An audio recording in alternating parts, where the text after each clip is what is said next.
See what is happening here.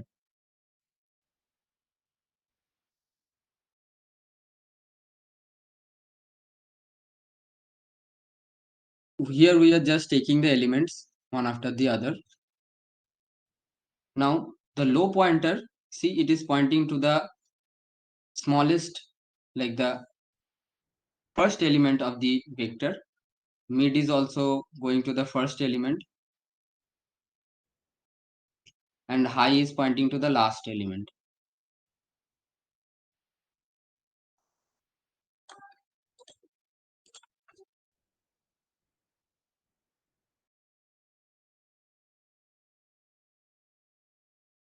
Here you see that uh, that if the value is having 0, so we are swapping the values and then increasing both low and mid. So if it is 0, then we are swapping it with low. So we are giving that if ith element is 0, we are swapping low with mid. This is just a pseudo code I am writing here, and then increasing low and then mid. And if ith element is 1, we are just increasing the mid, no swapping, nothing. And if the element is 2, then we are swapping mid with the high, then decrementing high. Let's see what happens. So here the first element is 1, so we only increase the mid. So mid now points here. Now we encounter with a 0, so we are swapping it with low. So it becomes 0, 1, 1, 0, 2, 0, and low goes here because low increases, and mid goes here. Again it's a 1, so nothing changes. Mid only increases here, goes here, and again it sees a 0, so it swaps with 1. So it becomes 0, 0, 1, 1, 2, 0. Now low is here, mid is here. Now mid is getting 2 and high is over here. So mid will swap with high.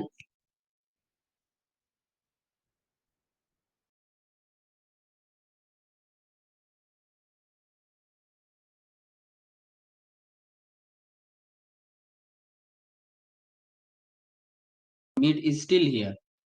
Mid is not incremented. As you can see, only the high is decreased. So high and mid both are at the same place now. Now mid is getting 0 again. So it will swap with low, and so it becomes 0, 0, 0, 1, 1, and 2. Sorry, there will be one more one. And yeah, like this it is getting sorted. And the name of this algorithm is Dutch national flag algorithm. See, I gave a hint over here. So this is just the picture of the Dutch national flag. So why it is called a Dutch national flag? Because there are 3 colors in this national flag. We take red as 0, white as 1, and blue as 2. So it's named like that. There is nothing specific. So the name of the algorithm is Dutch national flag algorithm. I'll write it over here.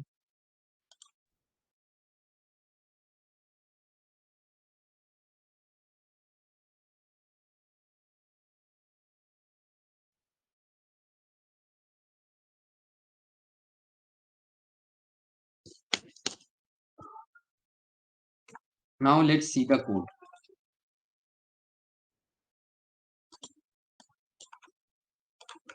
So in the code, you can see that we are taking the length of the vector at first, and when we are taking the elements of the vector, and then we are implementing the algorithm that I explained now, that if the value is 0, we are swapping low and the mid values, incrementing low and mid. If it's 1, only mid is incremented, and if it's 2, high is decremented and mid and high is swapped. And so the new sorted array is printed. Let's take an example. Nothing can be finalized before the output. Let's take a vector of length 5.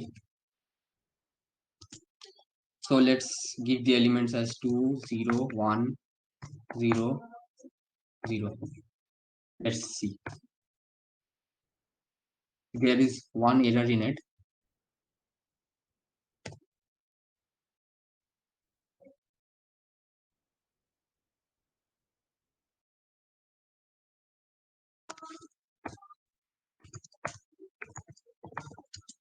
See, now it's working.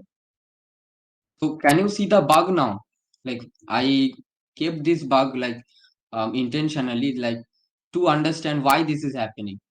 And I took the example also like that so that we can understand the bug. See, I have said here that yeah, like high is here, mid is here, but mid is not incremented, so it's swapping with low. But it will not do so because here we were having the condition that mid was lesser than high. But here you can see that mid is already is equal to high. So it will not go for any other iterations. It will complete here. It will stop over here.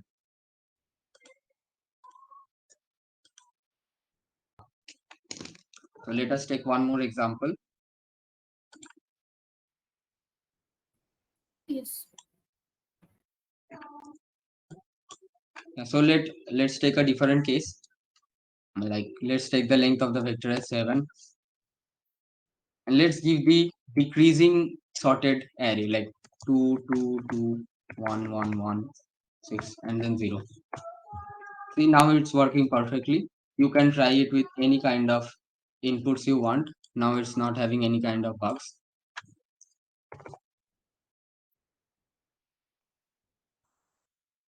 And so this is what I wanted to say for today. So these, I'll just recap what we saw today. So STL library is having four kind of things: algorithm, containers, iterators, and functions. So iterators work for containers, containers work for algorithms, and the functors are completely a different thing. Like it's needs a different kind of concept. And vectors you have already seen in the program.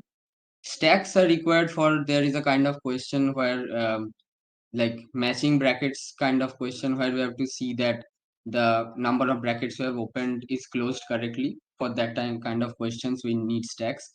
And queues are required in many kind of questions like seeing like um, indexing the works, the priority of the works, the work which came at first should be completed at first. For that kind of questions we use queues. And pairs are just for keeping two kinds of variables or two kinds of data at a single identity. We can also have iterators for pairs. So there is a keyword named auto. So if I give it and then is equal to, so this auto keyword automatically understands that this iterator is for the address of a pair, and this is the syntax. We have seen this algorithm. It's an easy algorithm, but still we require it sometimes. And yeah, this is what we have learned. And thank you for attending today's webinar. And I hope that you found it informative and beneficial for your respective organizations.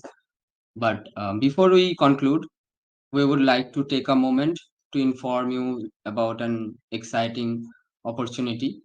So our organization is actively seeking for institute partners or with whom we can collaborate. We offer student internships.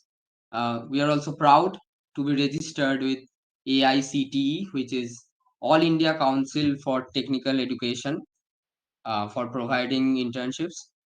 So we have two kinds of internships available, like the knowledge internships and project internships.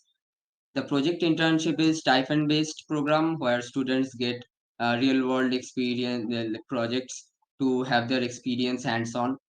And on the other hand, the knowledge internship is like a training-based program where it's designed to enhance student skills and expertise in specific domains what the student wants. And for fair selection process, we are conducting assessments for student selection. Here we are also using Qs, just like that I said. And yeah, if you would like more information about our internship programs or you are interested in partnering with us, we would encourage you to book a session with us. We will be glad to do so. And the booking link can be found in the chat section of this webinar. You can find it there. And we value your collaboration and believe that, yeah, we also believe that together we can provide valuable learning experiences to aspiring students. Like the student, we are always aspiring something, right? And yeah, thank you once again for your participation, and we look forward to connecting with you.